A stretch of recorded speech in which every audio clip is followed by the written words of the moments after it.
नमस्कार, आप देख रहे हैं बड़ी खबर। मैं हूं आपके साथ उन्नति भटनागर। बुलेटिन की शुरुआत करते हैं महत्वपूर्ण खबर के साथ, जहां देश भर में 72 जगहों पर एनआईए की बड़ी कार्रवाई। दिल्ली, यूपी समेत कई राज्यों में एनआईए की छापेमारी। पंजाब, हरियाणा, राजस्थान और एमपी में छापेमारी। नोएडा और गाजियाबाद में भी एनआईए की छापेमारी जारी। आजमगढ़, पीलीभीत, बुलंदशहर, प्रतापगढ़ और अयोध्या में भी हुई छापेमारी। पीलीभीत में भी आर्म्स सप्लायर के घर में एनआईए की छापेमारी।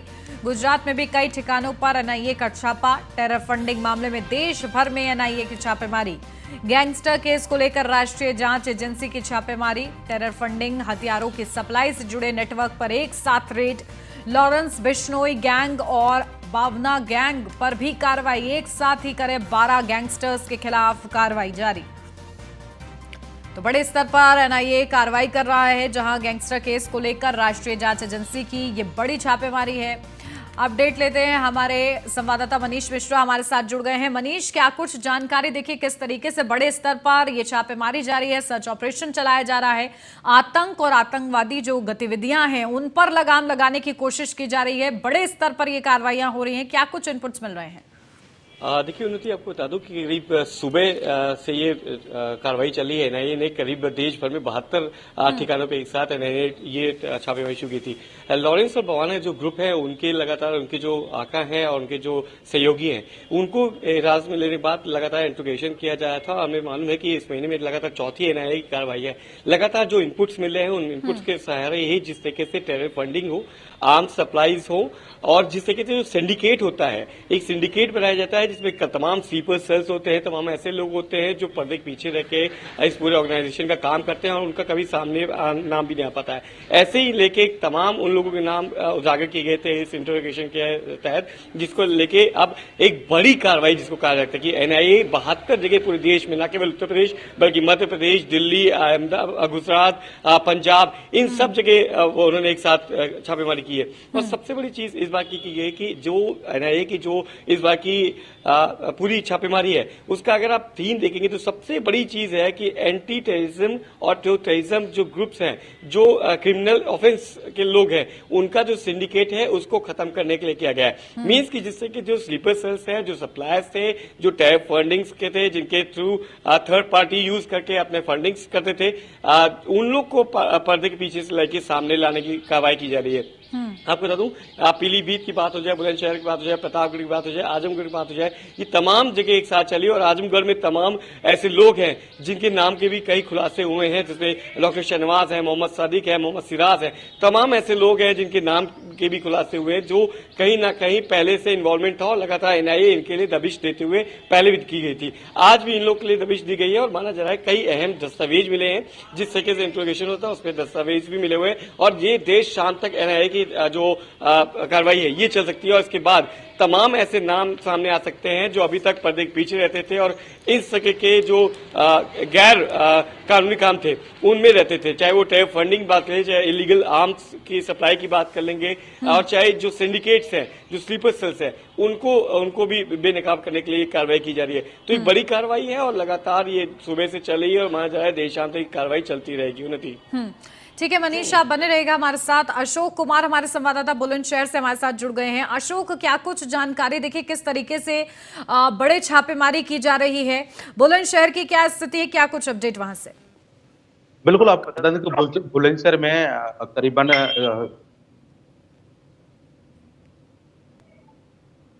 इसमें शामिल है।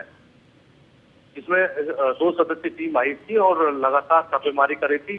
लॉरेंस गैंगस्टर है जो उत्तर प्रदेश, हरियाणा और यूपी हरियाणा में सबसे बड़ा गैंगस्टर है, जो रिजवान के रिश्तेदारों के यहाँ पर छापेमारी चल रही है बुलंदशहर में, जिसमें संदिग्ध है कि गैंगस्टर के रिश्तेदार हैं और करीबन अहम दस्तावेज यहाँ से ले गई है एनआईए की टीम और पूछताछ करी, तमाम दस्तावेज खंगाले गए कि क्योंकि उनके अकाउंट खंगाले गए कि फंडिंग हो रही थी और कहाँ से फंडिंग हो रही। और ये तो गैंगस्टर की ये रिश्तेदार हैं। रिजवान जो खुर्जा का रहने वाला है, पिछले ही जनवरी में इसकी गिरफ्तारी हुई थी। गिरफ्तारी के अनुसार कुछ पूछताछ में बताया गया होगा कि रिश्तेदार के साथ साथ कौन कौन नक्सद हैं, कौन कौन चैन है, जिसके चलते ये बड़ा नक्सद गैंगस्टर के करीब के लॉरेंस जो गैंगस्टर है, बहुत बड़ा गैंगस्टर है, हरियाणा, पंजाब, उत्तर प्रदेश विभिन्न इसका गैंग का काम करता है। क्योंकि मूसे वाले जो हत्या हुई थी जिसमें खुर्जा का नाम भी आया था, खुर्जा के यहाँ से खुर्जा के रिजवान के घर से सप्लाई हुए थे हथियार, जिसके चलते एएनआई पीछे अक्टूबर से ही, पिछले अक्टूबर 2022 से ही लगातार शिकंजा कसती हुई आ रही है। कई संदिग्धों को हिरासत में लेकर पूछताछ की गई थी, जिसे जो सिकंदराबाद में करीबन 12 बजे से पूछताछ की जा रही थी। उनके रिश्तेदार थे, पहलवान है, उनके परिवार के सभी सदस्यों को पूछताछ की गई थी कि रिजवान से कब कब बात होती थी। उनके कॉल डिटेल निकाले गए। कॉल डिटेल में अहम सुराग मिले हैं कि व्हाट्सएप कॉल मिली थी, के चलते अहम दस्तावेज लेकर यहाँ से एएनआई की टीम जा चुकी है। और सवाल यही खड़े होते कि जिस तरह के बड़ा गैंगस्टर रिलायंस गैंगस्टर है, उसके करीबी बताया जा रहा था रिजवान, उसके रिजवान के जो पिता है उन पर भी दिल्ली सरकार ने, क्राइम ब्रांच ने भी शिकंजा कसा था, जिसके बड़ी खेप पाकिस्तान के रात कई साल के रास्ते से बड़ी खेप आई थी, उनको बरामद किया था दिल्ली स्पेशल सेल ने। तो जिसके चलते ये रिजवान के रिश्तेदार हैं। सिकंदराबाद में इनका बड़ा कारोबार थे, करीबन 3 से 4 महीने में, और 2-3 साल पहले इनकी आय से ज्यादा मामला तो फार्म हाउस बनने थे। तमाम चीजों को उनके दस्तावेज खंगाले गए हैं। अब तो अहम सुराग लेकर यहाँ से एएनआई जा चुकी है। जी बिल्कुल, तो देखिए एनआईए की टीम बड़ी कार्रवाई कर रही है। अशोक, आप भी बने रहिएगा हमारे साथ। मनीष का रुख करते हैं। मनीष, देखिए किस तरीके से कड़ी दर कड़ी जोड़ते हुए एनआईए की टीम छापेमारी कर रही है। जो बड़े गैंगस्टर्स हैं उन पर तो शिकंजा कसा ही जा रहा है, क्योंकि ये लोग बड़ी साजिशें रचते हैं। कहीं ना कहीं जेल में जो बैठे कुख्यात अपराधी हैं उनसे इनका संपर्क है, विदेशों तक इनके तार जुड़ते हैं। तो पूरे कड़ी दर कड़ी जोड़ते हुए कार्रवाई की जा रही है। निश्चित तौर से देखिए, आपको अगर लॉरेंस और भवानी की बात करेंगे तो मूसावाला की हत्या के बाद वहां पे उन लोग थे, और उन्होंने खुद माना था कि वो टेरर फंडिंग का काम करते हैं, आर्म्स एक्ट की बात करते हैं। आपको बता दूं, इसी कड़ी में कनाडा के जो लखवीर है लंडा, जो बहुत बड़ा क्रिमिनल है, उसी के तहत से ये माना जाता था कि जो टेरर फंडिंग होती थी, जो फॉरेन करेंसीज के थ्रू जो होते थे पूरी टेरर फंडिंग, उसमें उसका नाम आया था। उसमें कहीं ना कहीं एनआईए को एक बहुत बड़ी सफलता मिली थी जब उसका इन्वॉल्वमेंट इसको मिला था। उसी को लेते हुए यूपी के प्रतापगढ़ में भी आपको बता दूं कि एक बड़ी कार्रवाई चल रही थी, जिसमें लगातार संदिग्ध मिले थे, लगातार फोन ट्रेस हुए थे, और फोन कॉल्स की ट्रेसिंग के बाद ये कार्रवाई को सुनिश्चित किया गया था। आपको बता दूं कि एमपी से भी पूरे तार जुड़े गए थे। पंजाब में लगातार जिस तरह से मूसावाला की हत्या के बाद लॉरेंस और भवाना ग्रुप के लोग पकड़े गए था, उसके बाद से ये लगातार इंट्रोगेशन हुआ था, और इंट्रोगेशन के बाद ही ये इतनी बड़ी कार्रवाई की सुनिश्चित की गई थी, जिसमें खुद कबूला गया था कि जो आर्म्स है वो कैसे विदेशों से यहाँ पे सप्लाई होते हैं, जो टेरर फंडिंग होती है थर्ड पार्टी के थ्रू कैसे होती है, इसके तार कनाडा से भी जुड़े थे। जो खालिस्तान का हमने देखा था किस तरह से बीच में बहुत ज्यादा कनाडा में शुरू हुआ था, उसमें भी कहीं ना कहीं जो फंडिंग हुई थी वो भी इसके पीछे कहीं ना कहीं इन्वॉल्वमेंट था। तो जिस तरह से एक पूरा सिंडिकेट है, न केवल इंडिया में, तमाम प्रदेशों में, देशों में भी, आप कनाडा में बात करेंगे, आप नेपाल की बात करेंगी, तो जो इस तरह से जो सिंडिकेट पूरा फैला हुआ था, उस सिंडिकेट्स को तोड़ने के लिए एक अहम इंट्रोगेशन मिली थी, एक इन्फो मिली थी, जिसके बाद ये एक कार्रवाई की गई है। तो माना जा रहा है कि जिस तरीके से ये पूरी कार्रवाई है, उसमें तमाम बड़े दस्तावेज, तमाम जो फोन कॉल्स हैं, फोन है, उनको जब्त किया गया, और इसके बाद तमाम नजर आएगी राष्ट्रीय सुरक्षा एजेंसी। उन्नति, बिल्कुल, तो देखिए किस तरीके से बड़े स्तर पर ये छापेमारी जारी है। ठीक है, अशोक का रुख करते हैं। अशोक, देखिए आपने बताया वहां पर रिश्तेदारों से भी पूछताछ की जा रही है। करीब किस तरीके से वहां पर टीम वहां पर रुकी, कितने देर का वक्त वहां पर बिताया? बिल्कुल, आपको बताऊं, करीबन 12 बजे यहाँ पर देर रात को सिकंदराबाद के कस्बे में एएनआई की 2 सदस्यीय टीम, यानी कि 2 गाड़ी यहाँ पर भर के आई थी, जिसको चलते करीबन 7 से 8 घंटे इन्वेस्टिगेशन करी है रिजवान के रिश्तेदार से। ये बहनोई बताया जा रहा है रिजवान का, जिस तरीके के उनके परिवार के सदस्य को एक बंद मकान को ताला कर दिया गया था, ताला लगा दिया गया था, और लोकल पुलिस का उन्होंने सहारा लिया था। करीबन 7 से 8 घंटे पूछताछ की गई है। पूछताछ में यह मालूम हुआ क्या कि उन्होंने अहम बिंदुओं पर उनसे पूछताछ की है। कुछ दस्तावेज यहाँ से लेकर जा चुकी है एएनआई की टीम। कहीं ना कहीं मूसेवाले से हत्या में जो शामिल हुए थे हथियार, वो बुलंदशहर के एक पुर्जा से सप्लाई हुए थे। तो रिजवान जो है उनका रिश्तेदार था, जीजा था, जिसके चलते ये बड़ी कार्रवाई हुई थी। अक्टूबर के महीने में एएनआई ने छापेमारी करी थी। फिर जनवरी के महीने में दिल्ली एएनआई ने रिजवान को गिरफ्तार किया था, उसका सबूत के साथ गिरफ्तार किया था। तो वो अभी एनआईए जो है छापेमारी कर रही है और सबूत खंगालने का प्रयास किया जा रहा है। बहुत शुक्रिया, आप दोनों का ही नजर बना के रखिएगा। लखनऊ से अब खबर केएमसीएल विश्वविद्यालय में शिवाजी जयंती को लेकर विवाद हुआ। छात्रों को शिवाजी जयंती मनाने से वार्डन डॉक्टर आजम अंसारी ने रोका। वार्डन डॉक्टर आजम अंसारी ने हॉस्टल परिसर से हटवाई शिवाजी की फोटो। शिवाजी की जयंती मना रहे छात्रों को वार्डन ने जमकर फटकार लगाई। ख्वाजा मोइनुद्दीन चिश्ती भाषा विश्वविद्यालय का ये पूरा मामला बताया जा रहा है, जहां छात्रों को जयंती नहीं बनाने दी गई। छत्रपति शिवाजी महाराज की जयंती वो मना रहे थे और वार्डन की तरफ से मना किया गया। इसको लेकर छात्रों ने विरोध भी दर्ज कराया। केएमसीएल विश्वविद्यालय में शिवाजी जयंती को लेकर बड़ा विवाद हुआ, जहां जयंती पर छात्रों को जयंती नहीं मनाने दी गई और शिवाजी की फोटो को बाहर निकलवा दिया गया, बाहर हटवा दिया गया। वार्डन डॉक्टर आजम अंसारी ने हॉस्टल परिसर में इजाजत नहीं दी और इसी को लेकर छात्रों का गुस्सा भी फूट पड़ा।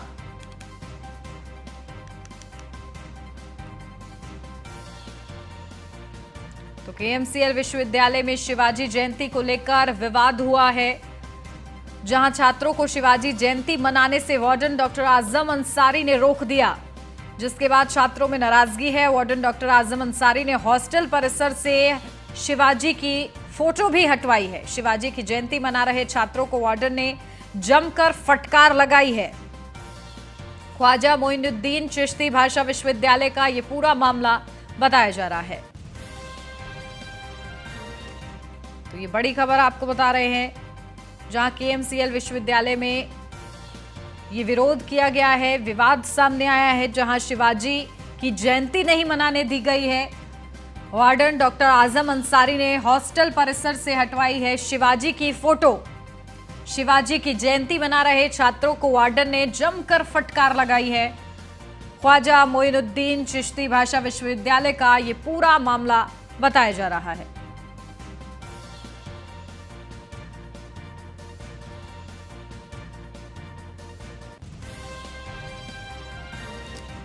तो आखिर ऐसा क्यों किया गया है, ये बड़े सवाल खड़े हो रहे हैं। वार्डन डॉक्टर आजम अंसारी ने हॉस्टल परिसर में शिवाजी की फोटो हटवाई है, जयंती नहीं मनाने दी गई है।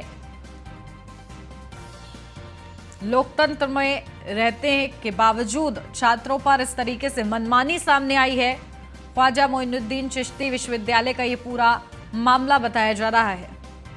अपडेट लेते हैं, हमारे संवाददाता नीलेश चौहान हमारे साथ जुड़ गए हैं। नीलेश, क्या कुछ जानकारी है? देखिए, इस पूरे मामले में शिवाजी जयंती नहीं मनाने दी गई है, छात्रों की तरफ से नाराजगी है, आखिर ऐसा क्यों किया गया है, क्यों मनमानी सामने आई है प्रशासन की?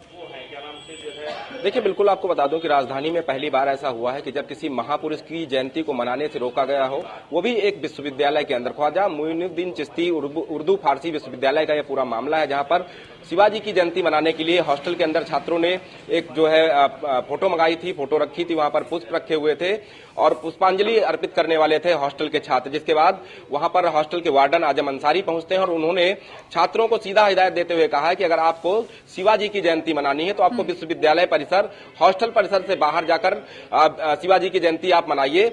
हॉस्टल के अंदर, विश्वविद्यालय के अंदर शिवाजी की जयंती किसी भी तरीके से मनाने नहीं दी जाएगी। इसके बाद उस फोटो को वहां से हटाया गया और छात्रों को हिदायत दी गई है, अगर उन्होंने जबरन शिवाजी की जयंती मनाने का काम किया तो ऐसे में छात्रों को नोटिस दिया जाएगा। कहीं ना कहीं जब छात्रों ने इसका विरोध किया और वीडियो सोशल मीडिया पर तेजी से वायरल हो रहा है, अब देखना होगा कि उत्तर प्रदेश सरकार और विश्वविद्यालय के कुलपति इस पूरे मामले में क्या कुछ एक्शन लेते हैं। क्योंकि अगर हम बात करें शिवाजी की, तो शिवाजी के इतिहास के बारे में हमको जानना होगा कि शिवाजी ने उत्तर प्रदेश और देश के लिए क्या कुछ योगदान दिया था, कैसे वो महापुरुष हैं, क्यों उनकी जयंती मनाई जाती है। उत्तर प्रदेश और देश के सभी विश्वविद्यालयों में शिवाजी की जयंती मनाने का काम छात्रों की तरफ से किया जाता है, बड़े पैमाने पर ये आयोजन होते हैं। लेकिन लखनऊ के अंदर इस तरीके से अगर घटना सामने आ रही तो जाहिर सी बात है कि आजम अंसारी से ये पूछताछ जरूर होनी चाहिए, जो कि हॉस्टल के वार्डन है, कि आखिर उन्होंने छात्रों को किस बिहाफ पर शिवाजी की जयंती मनाने से रोका है। फिलहाल देखना होगा कि हालांकि उत्तर प्रदेश सरकार में तमाम लोगों ने इसमें अपनी प्रतिक्रियाएं भी दी हैं कि इस तरीके से अगर कोई घटना सामने आई है तो उसकी तुरंत जांच करानी चाहिए कि आखिर क्या वजह रही है कि छात्रों को हॉस्टल परिसर के अंदर शिवाजी की जयंती मनाने से रोका गया है। उर्दू फारसी विश्वविद्यालय का पूरा मामला है, जहां पर छात्रों ने नाराजगी जताई है कि अगर वो उत्तर प्रदेश में रहते हैं, संविधान का पालन करते हैं, उसके बावजूद अगर शिवाजी की जयंती मनाने से उनको रोका जा रहा है, कहीं पर कोई हुड़दंग नहीं हो रहा था, कहीं पर कोई किसी धर्म को टारगेट नहीं किया जा रहा था, उसके बावजूद अगर इस तरीके से शिवाजी की जयंती मनाने से रोका गया है तो जाहिर सी बात है कि आजम अंसारी की मंशा क्या थी इसके पीछे, उस पर जो है जांच होगी और जांच होने के बाद क्यों आजम अंसारी ने छात्रों को जयंती मनाने से रोका, उसके बाद उनके ऊपर कार्रवाई भी हो सकती है। अब देखना होगा कि पूरे प्रकरण में उर्दू फारसी विश्वविद्यालय के जो कुलपति हैं क्या कुछ एक्शन लेते हैं, उत्तर प्रदेश सरकार किस तरीके से पूरे प्रकरण को देखती है। बिल्कुल, देखिए जहां एक तरफ सरकार की ये मंशा रहती है, कोशिश रहती है कि महान पुरुषों के बारे में छात्रों को जानकारी दी जाए, तो वहीं दूसरी तरफ ये दुर्भाग्यपूर्ण तस्वीर सामने आती है जहां एक महानायक की जयंती मनाने से रोका जाता है। फिलहाल किस तरीके से इस पर एक्शन लिया जाता है देखना होगा। बहुत शुक्रिया नीलेश आपका तमाम जानकारी के लिए। लखनऊ से अब खबर लोक बंधु राजनारायण अस्पताल से बड़ा मामला सामने आया है, जहां उपलब्ध नहीं है अस्पताल के अंदर ऑक्सीजन। टोकन सिस्टम से पर्चा बनाने में लोक बंधु अस्पताल नंबर 1 अब बन गया है। इसी के साथ ये बड़ी उपलब्धि हासिल हुई है, लोक बंधु राजनारायण अस्पताल में नई उपलब्धि हासिल हुई है। टोकन सिस्टम से पर्चा बनाने में लोक बंधु अस्पताल नंबर 1 है। एक दिन में 1000 ओपीडी पंजीकरण टोकन किए जारी। अस्पताल में आयुष्मान भारत डिजिटल मिशन के तहत टोकन जारी किए गए हैं। टॉप 10 की सूची में बलरामपुर अस्पताल का 6वां नंबर है। मिशन के तहत मरीज घर बैठे ही मोबाइल से पंजीकरण कर सकता है। तो मिशन के तहत मरीज घर बैठे ही मोबाइल से अब पंजीकरण कर सकता है। ये एक बड़ी उपलब्धि लोक बंधु राजनारायण अस्पताल के लिए। लखनऊ से ये अगली खबर, पुराना मकान खरीदने पर घटेगा नामांतरण खर्च। 2014 से नगर निगम में 5 गुना हो गया है म्यूटेशन चार्ज। नामांतरण शुल्क में एकरूपता के लिए बन रही नियमावली, जहां नामांतरण में लगने वाला शुल्क अब कम किया जाएगा।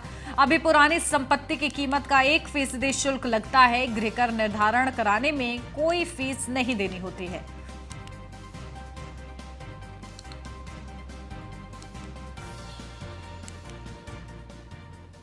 एमएसएमई मंत्री राकेश सचान की औद्योगिक भूखंडों का आवंटन निरस्त। उद्योग विभाग के संयुक्त आयुक्त सर्वेश्वर शुक्ला ने निरस्त किया है। 2 सदस्यीय जांच कमेटी की रिपोर्ट पर कार्रवाई हुई है। औद्योगिक भूखंडों का बड़े पैमाने पर आवंटन करने वाले अफसरों पर भी कार्रवाई के निर्देश हैं।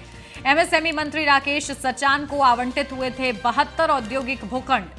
लघु उद्योग भारती फतेहपुर के अध्यक्ष सतेंद्र सिंह ने शिकायत की थी। फतेहपुर इंडस्ट्रियल एरिया में आवंटित हुए थे भूखंड निरस्त कर उद्यमियों को आवंटन किया जाएगा।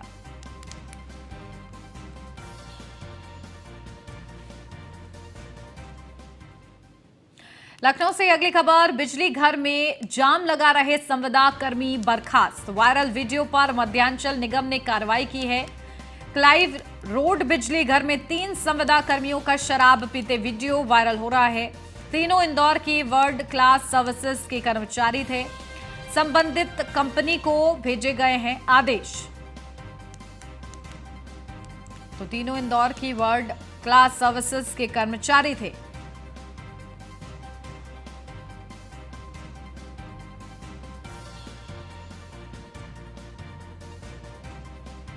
तो बिजली घर में जाम लगा रहे संविदा कर्मियों को बर्खास्त कर दिया गया है, जो कि शराब के नशे में पाए गए। वायरल वीडियो पर मध्यांचल निगम ने यह बड़ी कार्रवाई की है।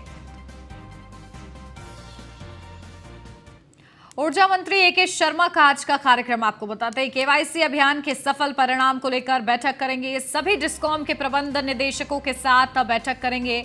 केवाईसी अभियान के लिए उपभोक्ताओं को धन्यवाद देंगे। दोपहर 1 बजे शक्ति भवन में एके शर्मा बैठक करेंगे।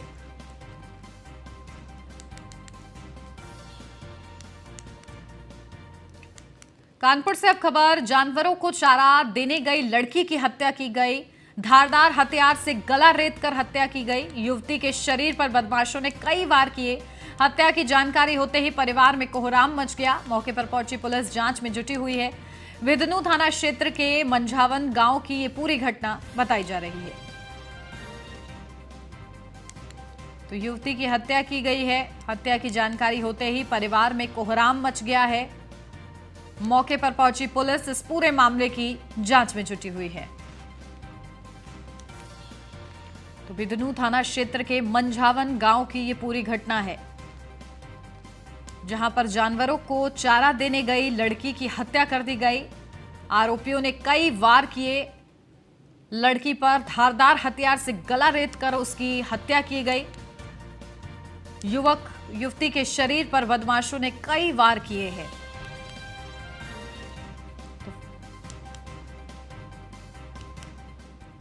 फर्रुखाबाद से अब खबर, तेज रफ्तार कार ने बच्ची को कुचला है। सड़क किनारे खड़ी बच्ची को कार ने कुचला है। सड़क हादसे में बच्ची की मौत हो गई। हादसे के बाद भाग रही कार अनियंत्रित होकर पलटी। कार सवार सभी लोग गंभीर रूप से घायल हैं। गुस्साए परिजनों ने रोड जाम किया है। मोहम्मदाबाद कोतवाली क्षेत्र के लखरउआ का पूरा मामला बताया जा रहा है।